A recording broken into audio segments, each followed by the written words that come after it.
Hi everybody, I'm Miss Matija, the assistant principal with Bridger Kindergarten, and I am going to show you a tutorial on how to log into Google Meets and how to use Google Meets.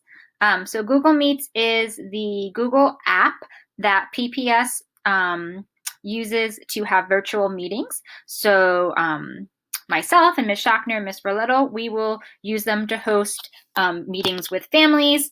Teachers can also use them with students, and our PTA will be using them to have their virtual PTA meetings and also for the virtual kinder play dates that will be happening in August. So there's a few different ways that you can get onto Google Meets. One is just opening up your internet browser and going to google.com. If you do that, you're going to have a screen that looks like this, and then you're going to sign in using your student's PPS account. All student PPS accounts are Google accounts. They have access to all of these Google apps. So you're going to click sign in.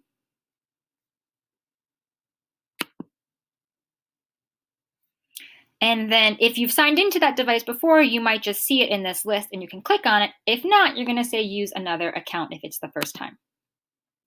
And then you're going to type in your email address for your Google account. So student email addresses for PPS are typically first initial and then last name, followed by the last 4 digits of their SSID number, their PPS student ID number, sorry. So it's typically first initial, last name, and then last 4 digits of their PPS student ID number at student.pps.net. Then you're going to hit next, and then it's going to ask you for your password. Typically, it's your student's birthday. If you do not know your student's email address, their student ID number, or their password, please send me an email, Matija, M-A-T-E-J-A, at pps.net, and I can look that information up for you and share it with you. So that's how you log into a student's Google account from PPS. And then once you're logged in, you can click on this little waffle, these 9 dots, and you'll see some different apps. And the Google Meet one is the one that says Meet and has a camera. So we're going to click on that.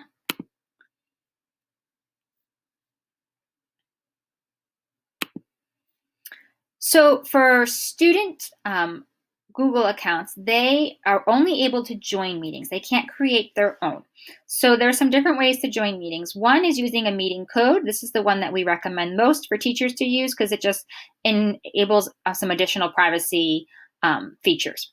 So you would click on use a meeting code, and that would mean that a PPS teacher or administrator or staff member has provided you with a meeting code and said, this is what you're going to use to get onto our meeting together. So for example, say we're going to have a virtual Bridger Kindergarten meeting, and the code is Bridger Kinder.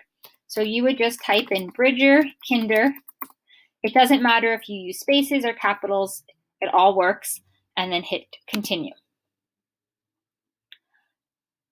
And then it's going to get ready.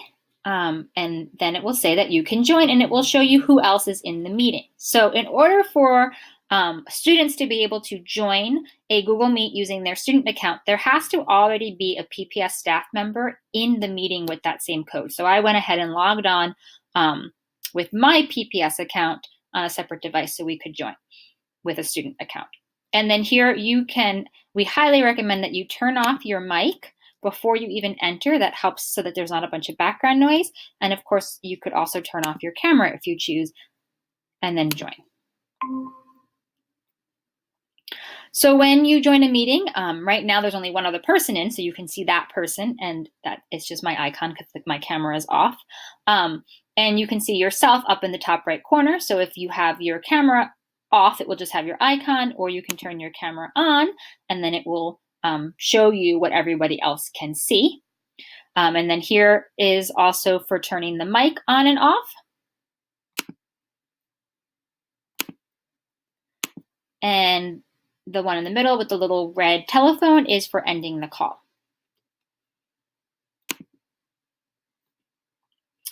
You can also use the chat box. Up here you have some tools. So this one just shows you everyone that's in the meeting. So if you click on that, it will show you, for example, right now, I'm in using a student account, and then also Elena Matija is in with her account. So it shows 2 people.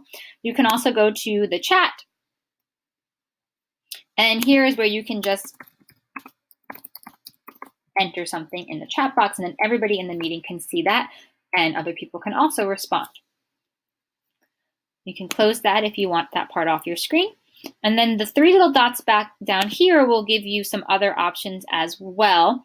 The change layout will let you pick some different view layouts. So tiled is probably what I would recommend the most when you're in a meeting with several people, because it will actually let you see everybody that's on it. Right now there's only one other person, so it's going to look the same no matter what. But those are some different layouts that you can try out when you're on an actual meeting with other people. So 3 dots and then change layout, and you can pick the different ones that you want. So that's one way to get on to Google Meet. And then when you're all done, you just end the call. So that's through using a meeting code and just going on from your browser. Another way to get on, if you're using a PPS Chromebook, then once your student logs into the Chromebook, it typically will bring you straight to the student portal page, which will look like this, right? So if you have a PPS Chromebook, once you log into the device, it brings you straight to this page. You can get to Google Meets this way as well by just scrolling down, clicking on the icon for Google Apps, and then selecting the Google Meet. And then just like we did before, you would go and type in the meeting code. You can also join a Google Meet if you have a link or by typing the link up in the URL. So I'm going to show you that way as well. So you might receive an email or a text from the PTA, for example, and they might just have a URL address for the Google Meet, or they might even just have a link that you can click on that will bring you straight to it. You might still have to sign in using your Google credentials, the username, the email, and password, but that's another way that you might be able to access a Google Meet if they didn't provide a code, but they gave you a link. If you have it like on your phone, but you're trying to log in on your student's Chromebook, just like before, you could go to Google Meet from the student portal page, and then you would just type in the whole URL. So all Google Meet codes, URLs start with meet.google.com, and then /, and then it's typically like a string of letters. So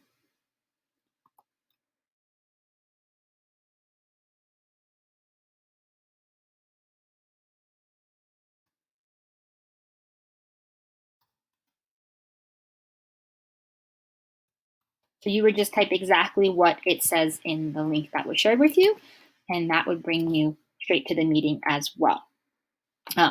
Again, you do have to be logged in though. So if you're not, it will prompt you to log in, and you would just put in that email address and password. So those are the different ways to join a Google Meet, either using a meeting code or a link. I hope this was helpful, and we look forward to seeing you on some of our virtual meetings. Thank you.